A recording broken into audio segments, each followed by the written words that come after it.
Long-term U.S. dollar index analysis by the Critical Point Podcast, July 22nd. It's 8:37 a.m. Central Time. I'm Rich Pawson.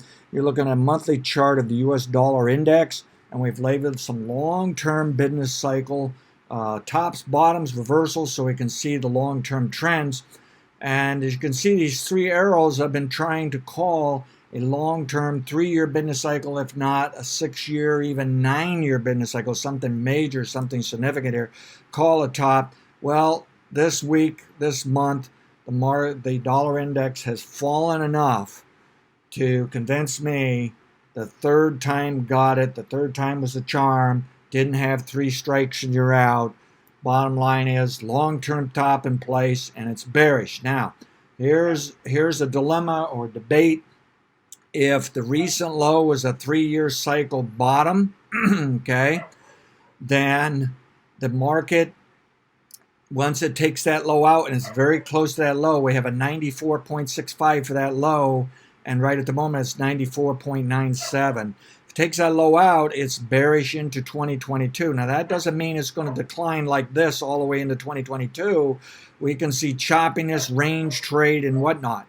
Now there's another scenario saying no, the 3-year cycle didn't bottom and is still probing for bottom, and that bottom can actually occur as soon as this month or the next 2 months, maybe 3, but it could also regenerate, meaning bounce and just change its mind and go down one last time, and could stay down all the way into March of 2021, actually April of 2021, and then put a 3-year cycle bottom in.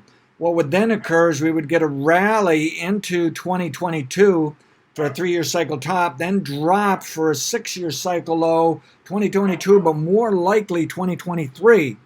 And that's what I've learned with these 6 years and 9-year cycles. Really, the dollar should be lower by 2022 to 2024.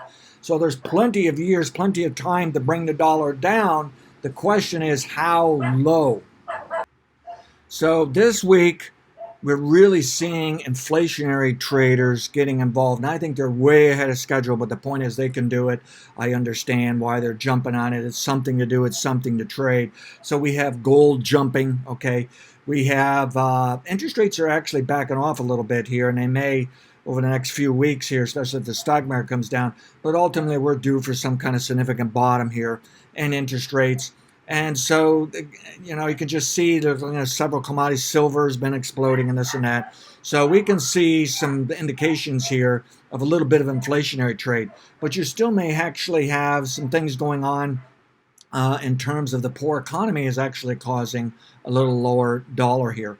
At any rate, I want to give the dollar bears a chance, maybe for quite some time. I just have to warn you, this could be quite complicated, quite choppy.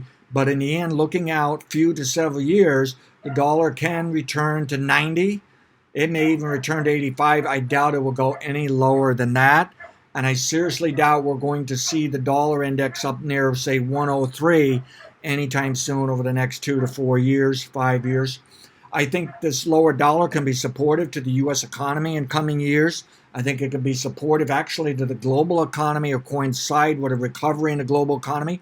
Therefore, it also can be supportive of good commodity demand. I think it can be supportive for the U.S. exports and therefore U.S. commodities. So I like this, but I'm still not giving up on the chance of decline in the stock market in August, and there can still be economic complications for another 12 months here. But I like where the dollar's going. I like this forecast. And I think I just want to be bearish now into 2022 to 2024, realizing there's an alternate scenario saying that the dollar can actually rally into 2022 from sometime this year, but is unlikely going to go all the way back up to 103. And realizing we can have plenty of range trade, I don't think there's any reason for a gigantic bear market, aggressive, crashing kind of bear market. There are people out there forecasting such, though, but there's also people forecasting that no, we're in a very long-term bull market for the dollar, all right? There's always both sides. At any rate, I like this behavior. I think it's supportive for a floor price in commodities. I don't think it's yet a major driver for commodities. I think it's supportive for our economy, but I don't think it's a major driver for a recovering, a building economy yet, okay? So let's see where we go with this. But yes, I got to give the bears a chance here for the dollar for at least a little while and quite possibly for quite a while. Hope this makes some sense and some use. Manage your risk relative to analysis of others. Thank you.